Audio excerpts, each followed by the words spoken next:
New year, new you. Thousands of Americans are kicking off 2019 by setting resolutions. A Christian pastor from North Carolina is proposing something different, though, and it's catching on. Mike Ashcraft says it has to do with a single word, and he's even written a book about it. He joins me now. Mike, tell us about your book. It's all about choosing one word instead of making a resolution.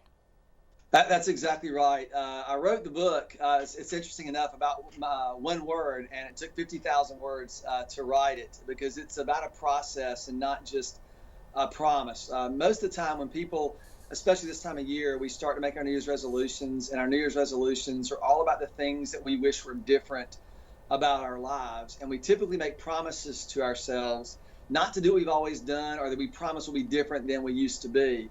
And you know what happens by the first few days, certainly the first few months, we have broken those promises. And the real problem is what it does to us. We start to believe that we're just not cut out to be that kind of person. We sort of give up on ourselves and just resort back to what we've always done and who we've always been. And so the book really embraces a process by which we focus, and it provides us with a lens through which we see our lives and not just a series of promises that we're making to ourselves to be better. Right. I mean, I'm a victim of that. Go to the gym every day, and then it's already, I haven't gone at all. So what's your word for 2019?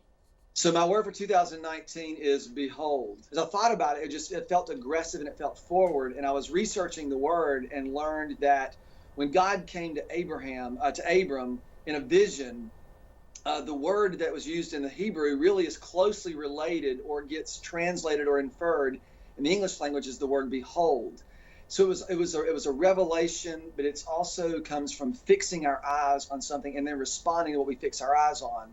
So it wasn't just about vision to be attained or some hill that I'm supposed to charge, but it was about slowing down and responding to what it is that I see, to behold God and who He is, and really allow that to drive all of my responses in what I do and how I proceed this year.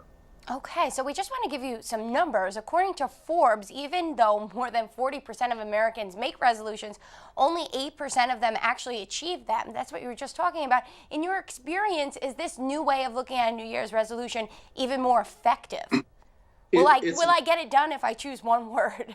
You know what people say all the time, it is unbelievably effective. And what the beauty of picking a word is, it becomes a lens through which you see everything else.